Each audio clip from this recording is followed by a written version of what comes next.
Yeah, g'day. My name's Jason Isaac, and I'm a Program and Engagement Officer with Soldier On Australia.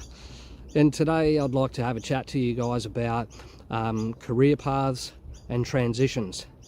Sometimes the career path that we plan to have for the rest of our lives is not the career path or the transition that we hope for. And I'll share a little bit about my story and where it all began. When I was at high school, I would have been around the age of 15, maybe 16. I wasn't really happy at school. I wasn't an academic driven student, and opening up books and listening to a teacher in a classroom really wasn't my best style of learning. So I started having discussions with my father about leaving school and maybe pursuing a trade. However, my father was a little bit apprehensive. He really wanted me to come and finish my schooling and education, and really probably just wanted me to get to a point of completing my year 12 and getting my VCE certificate.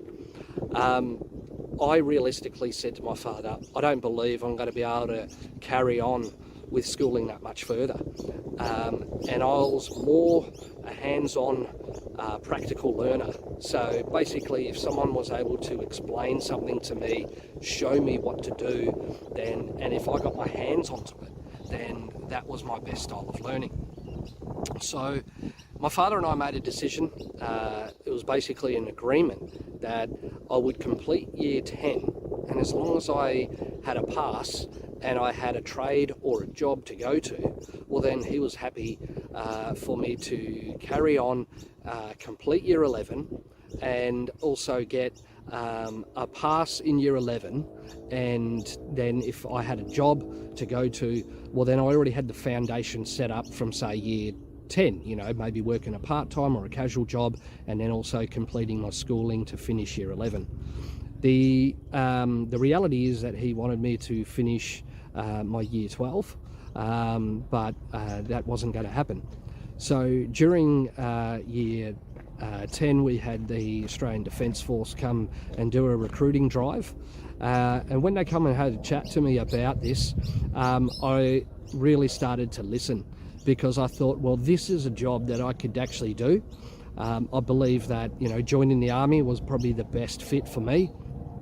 And I started to work on my strategies on how I could get good school results so that I could pass the aptitude testing. I started working on my fitness. I started working on, even some public servant exams, so I could get familiar with the type of aptitude testing that I'd be going through in enlisting to join the Army.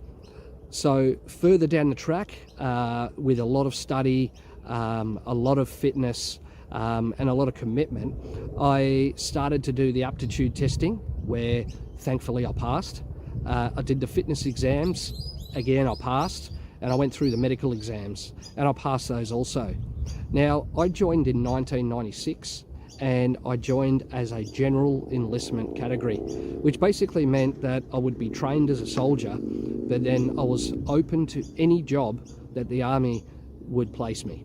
I was very fortunate that I found myself being enlisted as a combat field engineer, and that's an area that I had my eyesight on for quite a long time. I wanted to join the combat field engineers because I believe that there was a lot more skill sets that you learn as a general enlistment soldier, and those skills I could take and they would be transferable for me in years to come.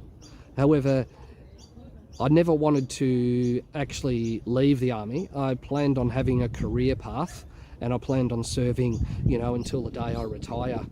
And I had sort of my career plan and aspirations there mapped out, which was really great.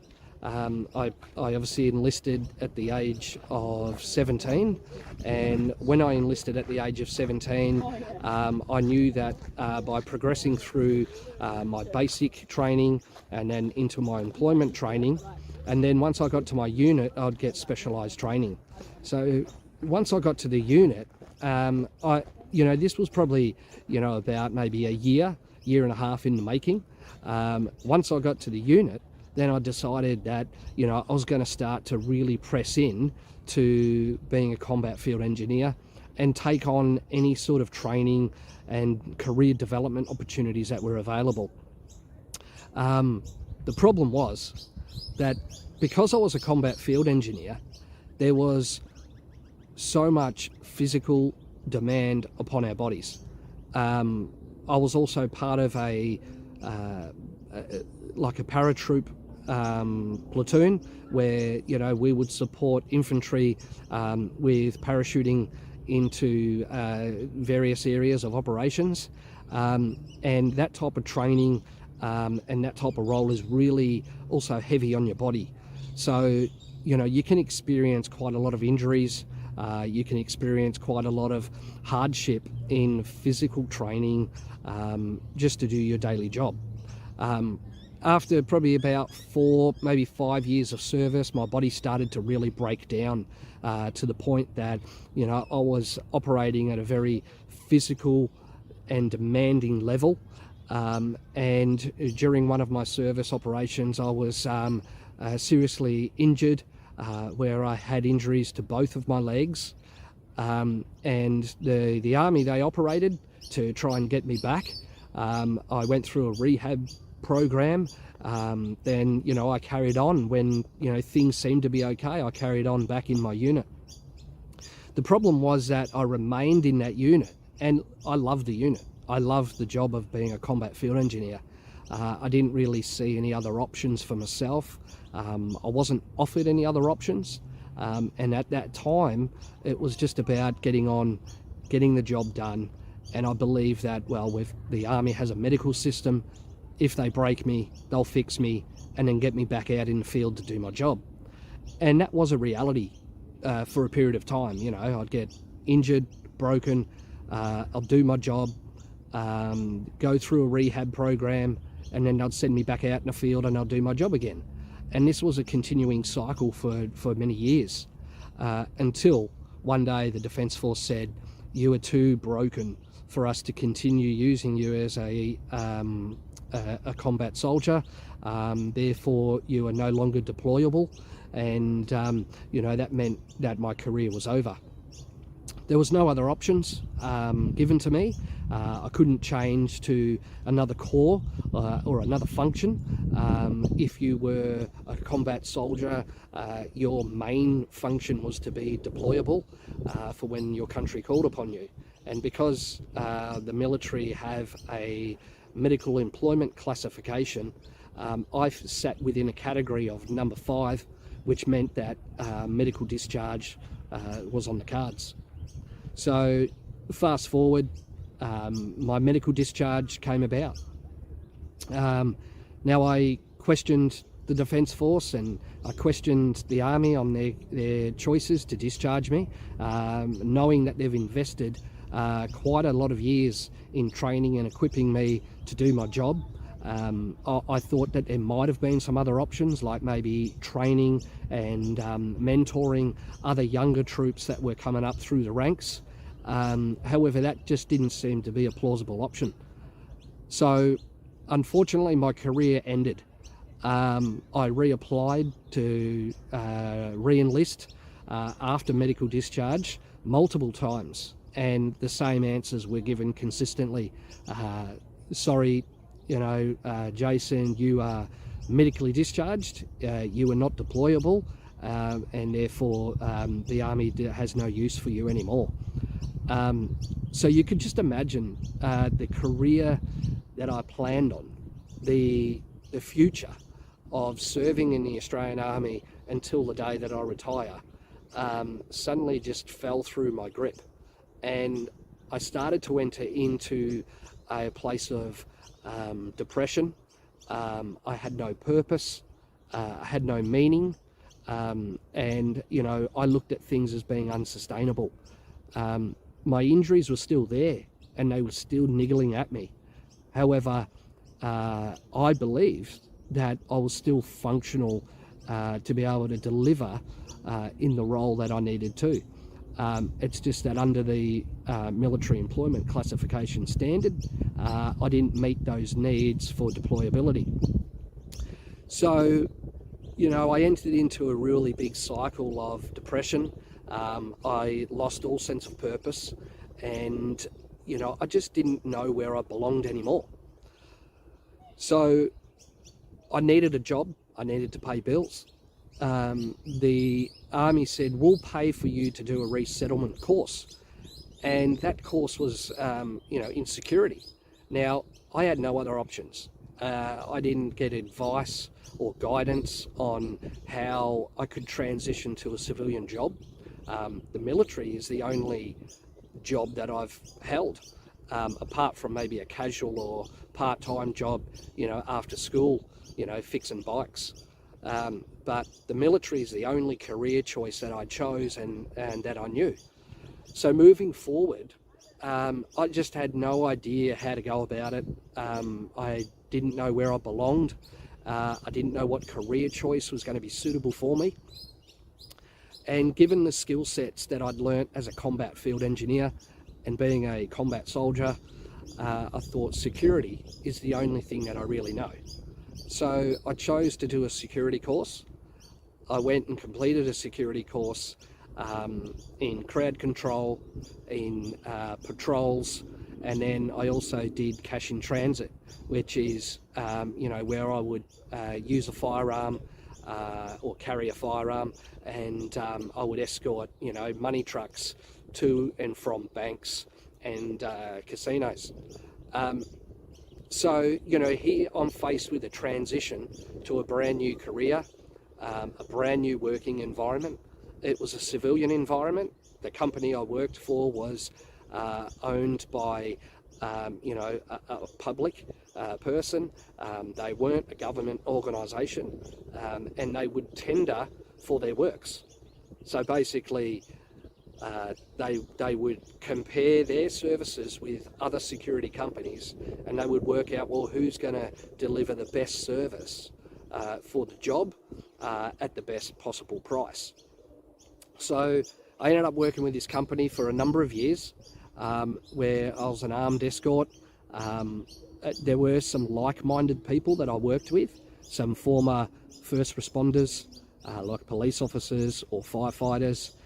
There was also ex-military personnel that worked there also, some from foreign nations, but I sort of started to find a little bit of my groove in working with people that I had lived experiences with. They've come from experiences very similar to the military, and in some cases some of the guys are from the military, and we started to bond, we started to work together, and we were really well-equipped teams doing these cash in transit jobs in the CBD.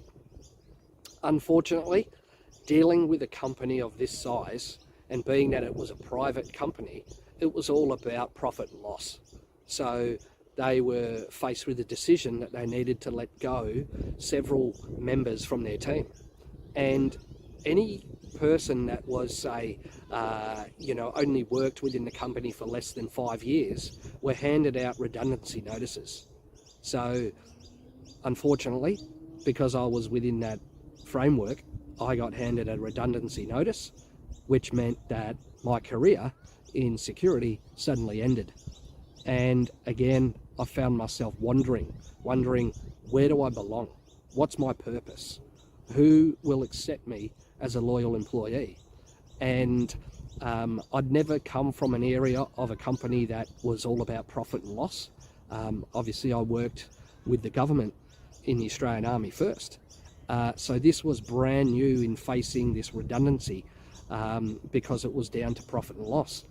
And it sort of, I lost a little bit of hope. I sort of thought, well, what can I do now? I tried to pursue other security roles, but there was nothing really sustainable because a lot of the security roles were casual. There was not enough income there to help me support my daily expenses or living arrangements. And it was just a real struggle. So therefore I had to make another transition. I had to transition to a job that was, sort of reliable, that it was sustainable, and that, you know, I had a bit of a future in it. So I transitioned, and I met a guy that owned like a flooring construction company, and he needed someone to come on board and look at doing estimation. So, you know, I was estimating on construction drawings.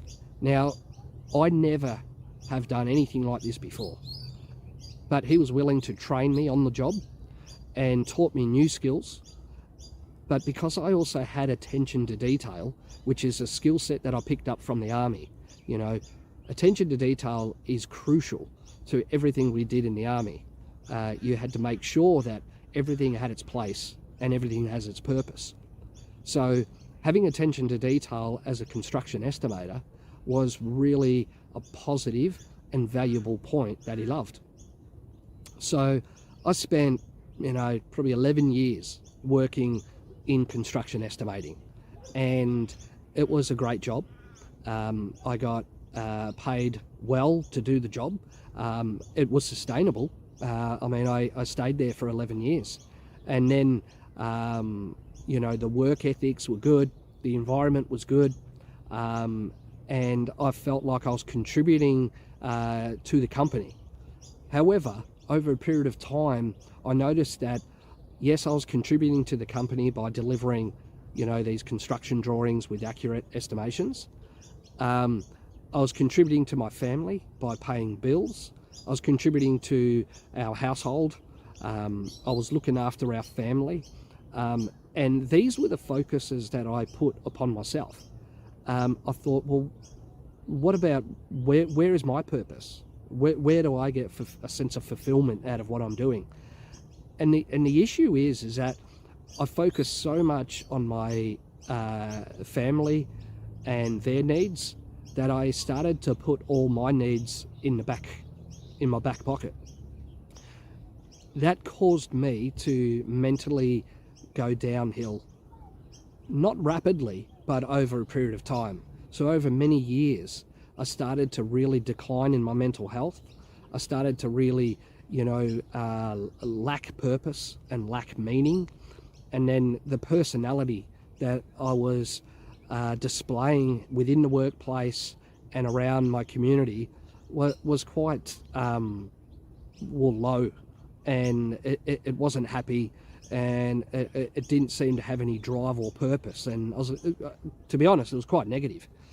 And I'd sort of come to a point that I thought, well, it's most important that I look after my family. It's most important that I pay my bills. But yet I didn't actually look after myself, and I didn't look after what was the focus and purpose as to why I was doing what I was doing. Years down the track, again, that company faced significant financial difficulties, and they had to lay people off.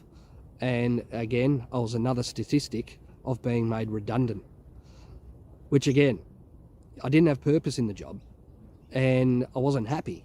However, I needed a job, and now I found myself wondering, well, what do I do? Where do I go?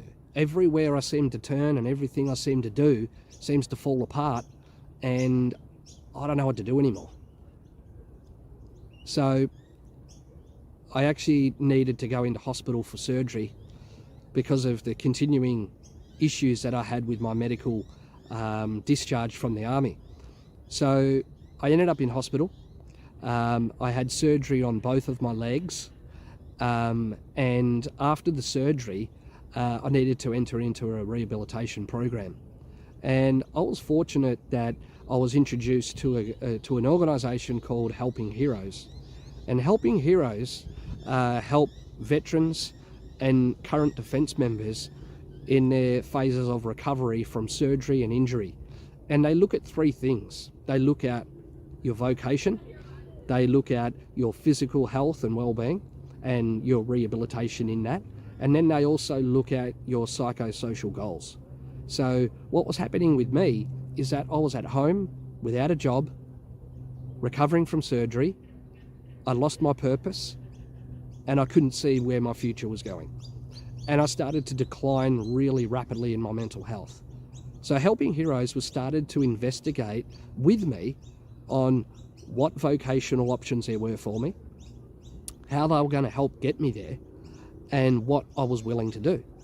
The next part of it was my physical. So still going through my rehabilitation to physically be able to go and do a job. And there are some jobs that they said, look, that's not going to be ideal for you because of your injuries, but there was plenty of other work that I was able to go towards.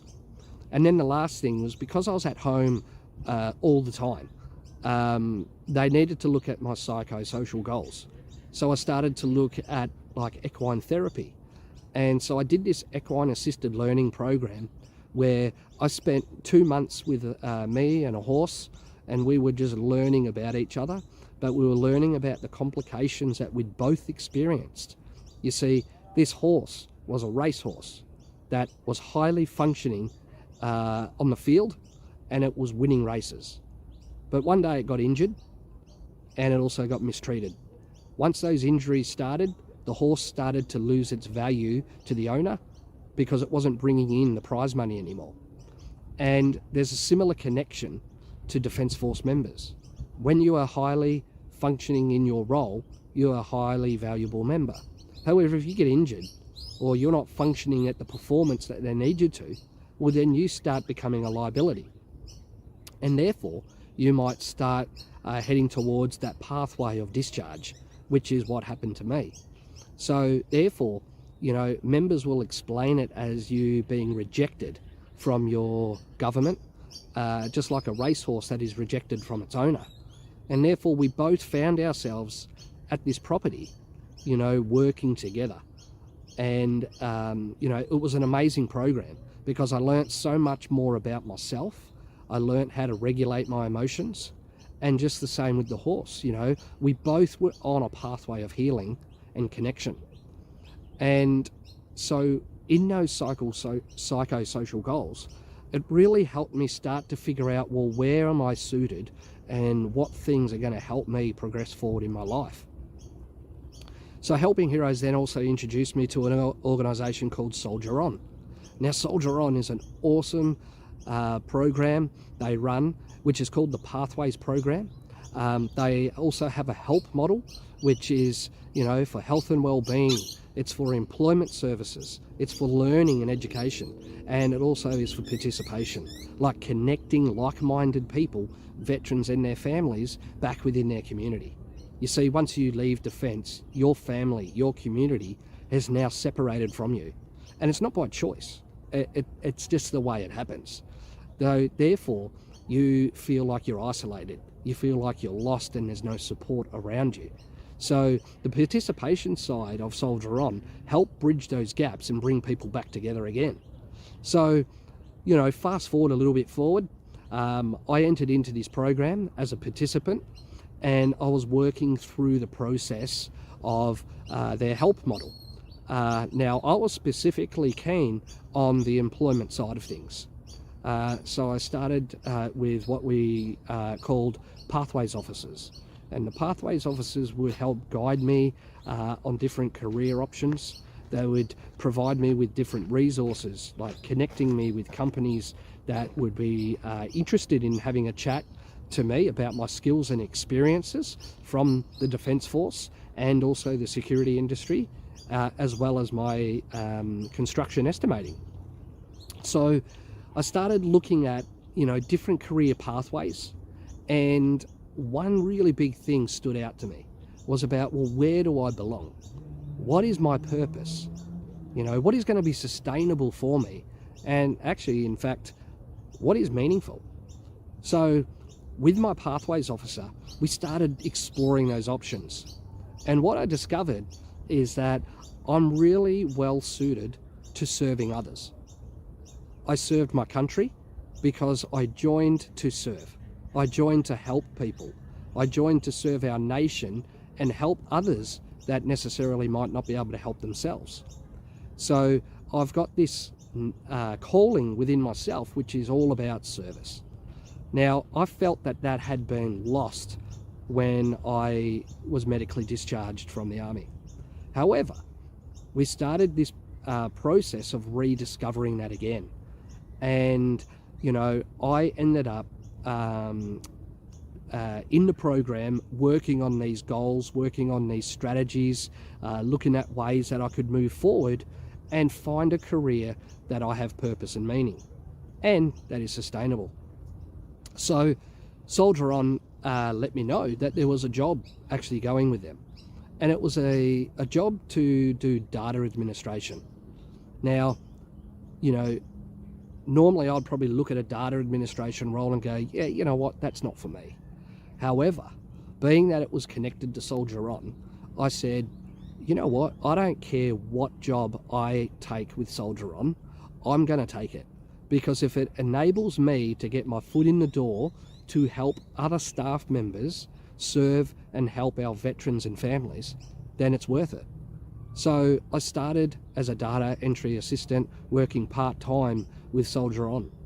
And that was the best thing that has happened to me since being medically discharged from the Army, because I felt like I got that sense of purpose back again. You know, yes, I'm not wearing the uniform anymore.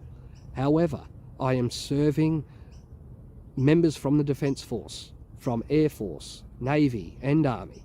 I'm also serving their families, helping them with all the specific needs that they come to us for. So, you know, I felt like I had a job now with purpose, meaning, and I believed that it was sustainable. So from there, you know, over the years, I've been progressing with Soldier On, where I've transitioned to a pathways officer, and then I also transitioned to now a program and engagement officer.